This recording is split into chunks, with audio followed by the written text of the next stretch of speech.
Hello guys, APDSC 2024 అయితే కొత్తగా అయితే సిలబస్ ఈరోజు మార్నింగ్ రిలీజ్ అయింది. ఆల్మోస్ట్ ఎలాంటి చేంజెస్ అయితే లేవు దీంట్లో. ఒకసారి అయితే చూడండి ఎస్జిటి సిలబస్.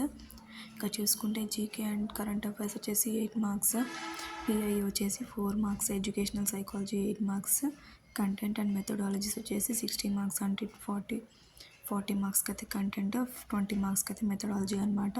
టోటల్ మనకి 80 మార్క్స్కి తెలిసిందే. ఆల్మోస్ట్ ఇక్కడ చూసుకుంటే జీకే అయితే 8 మార్క్స్కి, పిఐ అయితే 4 మార్క్స్ అనమాట. ఎటువంటి చేంజెస్ అయితే ఆల్మోస్ట్ లేవు ఇక్కడ. ఒకసారి మీరైతే చెక్ చేసుకున్నాకైతే కింద కమెంట్ చేయండి మీకు ఏమైనా చేంజెస్ కనిపించాయేమో. ఇక్కడ చూసుకుంటే పిఐ అయితే ఫస్ట్ వచ్చేసి హిస్టరీ ఆఫ్ ఎడ్యుకేషన్ ఉంది, నెక్స్ట్ టీచర్ ఎంపవర్మెంట్ ఉంది. ఇక్కడ మళ్ళీ ఇక్కడ చూసుకుంటే యాక్ట్స్ రైట్స్ ఉన్నాయి, నేషనల్ కరికులం ఫ్రేమ్వర్క్ ఉంది 2005, ఎన్ఈపి కూడా ఉంది 2020. ఇంకా ఎడ్యుకేషనల్ సైకాలజీ అయితే 8 మార్క్స్కి అనమాట. Development of child, individual differences, learning, personality. ఒకసారి అయితే ప్రతిదీ మీరైతే కేర్ఫుల్గా అబ్జర్వ్ చేసుకోండి, పాజ్ చేసుకొని వీడియోని. ఇక్కడ చూసుకుంటే మనము ఎడ్యుకేషనల్ సైకాలజీ మనకి 8 మార్క్స్కి ఉందన్నమాట. చాలా సింపుల్ టాపిక్స్ అనమాట, బట్ చాలా ఎక్కువ ఉంటాయి సబ్ టాపిక్స్. అందులో బాగా కేర్ఫుల్గా చదువుకోవాలి అది మొత్తము. నెక్స్ట్ ఇంకా చూసుకుంటే ఆల్మోస్ట్ ఎలాంటి చేంజెస్ అయితే మనకు దీంట్లో కనిపించట్లేదు. ఎక్కడో చిన్నగా మైనర్ ఉంటాయి అంతే, మోస్ట్లీ ఏం లేవు. ఇక్కడ మనం పార్ట్ 4 తెలుగు చూసుకుంటే ఇక్కడ కంటెంట్ అయితే 8 మార్క్స్కి ఉంటుంది. ఇక్కడ చూడండి ఫస్ట్ తెలుగు కవి పరిచయాలు, పాత్రలు అవన్నీ ఉంటాయి. నెక్స్ట్ పదజాలం, అర్థాలు, పర్యాపదాలు, నెక్స్ట్ భాషాంశాలన్నీ ఉంటాయి దీంట్లో తెలుగు. ఇక్కడ మనం చూసుకుంటే తెలుగు కంటెంట్ అయితే 3rd క్లాస్ నుంచి 8th క్లాస్ వరకు చూసుకోవాలి. అండ్ డిఫికల్టీ లెవెల్ అయితే అప్ టు 10th క్లాస్ వరకు ఇచ్చున్నారు. అంటే మనం టెక్స్ట్ బుక్స్ అని 10th క్లాస్ వరకు అయితే ప్రిపేర్ కావాల్సి ఉంటుంది. ఒక్క బిట్ కూడా మిస్ కాకూడదు అందుకని. నెక్స్ట్ మనం చూసుకుంటే తెలుగు 8 మార్క్స్ కంటెంట్, ఇంకా 4 మార్క్స్కి అయితే మెథడాలజీ ఉంటుంది అనమాట. ఇక్కడ మెథడాలజీ చూద్దాం ఒకసారి. బోధనా పద్ధతులు 4 మార్క్స్. ఇక్కడ చూసుకుంటే తెలుగు భాషా బోధన ఉంది, భాష ఉంది, మాతృభాష స్వభావం, పాఠ్యపుస్తకాలు, భాషా సామర్థ్యాలు, బోధనా పద్ధతులు, ప్రణాళిక, రచన, బోధనాభ్యాసన సామగ్రి, ఆంధ్రప్రదేశ్లో భాషాభివృద్ధి కార్యక్రమాలు, భాషా మూల్యాంకనం ఉన్నాయన్నమాట. ఈ టాపిక్స్ అన్ని మనం చూసుకుంటే మనకైతే 4 మార్క్స్ డెఫినెట్గా వస్తాయి దీంట్లో నుంచి. 4 మార్క్స్ అంటే మనకి దీంట్లో నుంచి 8 క్వశ్చన్స్ అయితే వస్తాయి అన్నమాట. ఇందులో నుంచి చాలా అంటే చాలా కేర్ఫుల్గా ప్రిపేర్ కావాలి. మా 1 మార్క్ 2 మార్క్స్లో కూడా జాబ్ మిస్ అయిపోవచ్చు. సో ప్రతిదీ చాలా కాన్సన్ట్రేషన్గా అయితే చదవాలి. నెక్స్ట్ ఇక్కడ మనం చూసుకుంటే ఇప్పుడు మనకి ఇంగ్లీష్ అయితే ఉంది, పార్ట్ 5 లాంగ్వేజ్ 2. ఇక్కడ ఇంగ్లీష్ చూసుకుంటే 8 మార్క్స్కి అనమాట మనకి కంటెంట్, ఇంకా మెథడాలజీ వచ్చేసి 4 మార్క్స్కి. ఇక్కడ చూసుకుంటే మనకు సేమ్ అనమాట, 3rd క్లాస్ నుంచి 8th క్లాస్ వరకు చూసుకోవాలి. డిఫికల్టీ లెవెల్ అయితే 10th క్లాస్ వరకు ఉంటుంది. So 10th class text books వరకు కూడా చదువుకోవాలి అందరం. నెక్స్ట్ ఇక్కడ కింద చూసుకుంటే మెథడాలజీ ఉంది 4 మార్క్స్కి, అంటే 8 క్వశ్చన్స్ వస్తాయి ఇందులో నుంచి. ఆస్పెక్ట్స్ ఆఫ్ ఇంగ్లీష్ అనమాట, ఇంకా objective of teaching English, development of language skills, approaches, teaching of structures, teaching learning material in English, lesson planning, curriculum and text books, evaluation English language అనమాట. Next ఇక్కడ మనం చూసుకుంటే part 6 maths.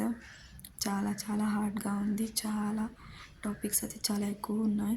చాలా కేర్ఫుల్గా చూసుకోవాలి maths అయితే. ఇక్కడ చూసుకుంటే నెంబర్స్లోనే ఎన్నో సబ్ టాపిక్స్ అయితే ఉన్నాయి దీంట్లో. నెక్స్ట్ అథమెటిక్ ఉంది, నెక్స్ట్ జామెట్రీ, డేటా హ్యాండ్లింగ్ ఉంది, ఆల్జీబ్రా ఉంది. మనకు చాలా కేర్ఫుల్గా చూసుకోవాలి మ్యాథ్స్ అయితే. ఇక్కడ చూసుకుంటే మెన్సురేషన్ కూడా ఉంది.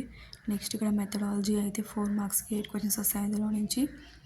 మ్యాథ్స్ యొక్క నేచర్, డెఫినేషన్స్ చూసుకోవాలి, ఇంకా ఎయిమ్స్, వాల్యూస్ చూసుకోవాలి, మెథడ్స్ ఆఫ్ టీచింగ్ అయితే చూసుకోవాలి, ఇన్ఫ్రాస్ట్రక్చర్ మెటీరియల్ చూసుకోవాలి, కరికులం, టెక్స్ట్ బుక్ చూసుకోవాలి, ఇంకా వాల్యుయేషన్, సిసి అయితే చూసుకోవాలి కంపల్సరీగా. నెక్స్ట్ ఇక్కడ చూసుకుంటే సైన్స్ కంటెంట్ అనమాట, 8 మార్క్స్కి ఉంటుంది కంటెంట్, అంటే 16 క్వశ్చన్స్ వస్తాయి ఇందులో నుంచి మనకు. 3rd క్లాస్ నుంచి 8th క్లాస్ వరకు చూసుకోవాలి. డిఫికల్టీ లెవెల్ అయితే అప్ టు 10th వరకు ఉంటుంది. ఇక్కడ చూసుకుంటే ఫస్ట్ లివింగ్ వరల్డ్ ఉంది, చూడండి ఎన్ని సబ్ టాపిక్స్ ఉన్నాయి దాంట్లో. మొత్తం బాగా కేర్ఫుల్గా చదువుకోవాలి. నెక్స్ట్ సెకండ్ చూసుకుంటే లైఫ్ ప్రాసెస్ అయితే ఉంది మనకు. ప్రతి టాపిక్ని చాలా కేర్ఫుల్గా కింద అబ్జర్వ్ చేస్తూ అయితే నేర్చుకుంటే ఎక్కడ పోవు మనకి మ్యాథ్స్.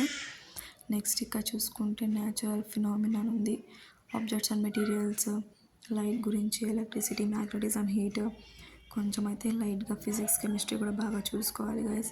బికాస్ ఒక్క మార్క్ కూడా మిక్స్ కాకూడదు. కాబట్టి మీరైతే ఒకసారి వీడియోని అయితే పాజ్ చేసి బాగా కేర్ఫుల్గా డౌన్లోడ్ చేసుకొని మీరు చూసుకోండి. అఫీషియల్ వెబ్సైట్లో అయితే ఉంది పీడిఎఫ్. ఒకసారి మీరైతే చూసి డౌన్లోడ్ చేసుకోండి బాగా.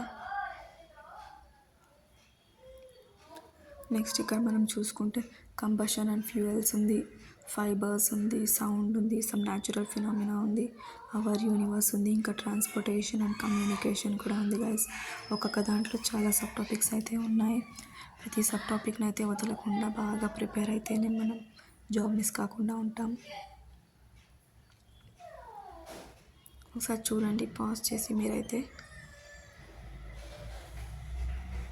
ప్రతి మార్క్ కూడా చాలా ఇంపార్టెంట్ అనమాట. డిఎస్సిలో సీటెట్ కూడా వస్తుంది కాబట్టి దాన్ని కూడా బాగా ప్రిపేర్ కండి. మన ఛానల్లో అయితే 15 days ప్లాన్ కూడా పెట్టున్నాను నేను. ఒకసారి అది చూసి ఫాలో కండి దాన్ని వీలైతే. నెక్స్ట్ మనం ఇక్కడ చూసుకుంటే అవర్ ఎన్వైర్న్మెంట్ అయితే ఉంది. ఇంకా కింద చూసుకుంటే మెథడాలజీ ఉంది 4 marksకి, అంటే 8 questions మనకు వస్తాయి ఇందులో నుంచి. మెథడాలజీ అయితే సేమ్, నేచర్ స్కోప్ చూసుకోవాలి, ఇంకా ఎయిమ్స్ వాల్యూస్ చూసుకోవాలి. Next methods, approaches, next TLM చూసుకోవాలి. సైన్స్ కరికులం టెక్స్ట్ బుక్ గురించి చూసుకోవాలి. అసెస్మెంట్ ఎవాల్యుయేషన్ గురించి చూసుకోవాలి. సైన్స్ ల్యాబొరేటరీస్ ఉంది, ఇంకా ప్లానింగ్ అండ్ సైన్స్ టీచింగ్ ఉంది, ఇంకా రూల్ ఆఫ్ సైన్స్ టీచర్ ఉంది, ఇంకా science fares, science clubs, field trips, science museums అయితే ఉన్నాయి. నెక్స్ట్ ఇక్కడ చూసుకుంటే పార్ట్ 8 అనమాట. సోషల్ స్టడీస్ కంటెంట్ 8 marks, అంటే 16 questions ఇందులో నుంచి వస్తాయి. ఫస్ట్ చూసుకుంటే అవర్ యూనివర్స్ అయితే ఉంది. ఇక్కడ సెకండ్ చూసుకుంటే ప్రొడక్షన్, ఎక్స్చేంజ్ అండ్ లైవ్లీహుడ్ ఉంది. ఇక థర్డ్ చూసుకుంటే పొలిటికల్ సిస్టమ్ అండ్ గవర్నెన్స్ అయితే ఉంది. సైన్స్ సోషల్ అయితే టాపిక్స్ చాలా ఉన్నాయి, సబ్ టాపిక్స్. అందులో చాలా కేర్ఫుల్గా ప్రతిదీ ప్రిపేర్ కావాలి. నెక్స్ట్ చూసుకుంటే మనం ఇక్కడ 4th థీమ్ అయితే సోషల్ ఆర్గనైజేషన్ అండ్ ఇన్ఈక్వాలిటీస్ ఉంది. నెక్స్ట్ రిలీజియన్ అండ్ సొసైటీ ఉంది. నెక్స్ట్ కల్చర్ అండ్ కమ్యూనికేషన్స్ అయితే ఉన్నాయి. ప్రతి టాపిక్లో సబ్ టాపిక్స్ అయితే చాలా ఎక్కువ ఉన్నాయి. ప్రతి సబ్ టాపిక్ని చాలా కేర్ఫుల్గా ప్రిపేర్ అయితేనే మనం ఒక్క మార్క్ కూడా మిస్ కాకుండా ఉంటాం. నెక్స్ట్ ఇక్కడ చూసుకుంటే మనం మెథడాలజీ అయితే ఉంది. Nature scope, history and development of social AIIMS, values, methods, approaches, teaching learning material, social curriculum text book, assessment evaluation, social laboratories, planning in social teaching ఉంది. ఇంకా సోషల్ టీచర్ రోల్స్ ఉన్నాయి, responsibilities ఉన్నాయి, ఇంకా fair clubs, field trips, museums అయితే ఉన్నాయి. ఒకసారి అయితే మీరు ఇది మొత్తం వీడియోని ఒకసారి పాజ్ చేసుకుంటూ మీకు ఇంపార్టెంట్ పాయింట్స్ అనిపిస్తే నోట్ చేసుకొని మీరైతే రాసుకోండి. లేకపోతే అఫీషియల్ వెబ్సైట్లో అయితే డౌన్లోడ్ చేసుకొని మీరైతే కన్ఫామ్గా జెరాక్స్ తీపించుకోండి.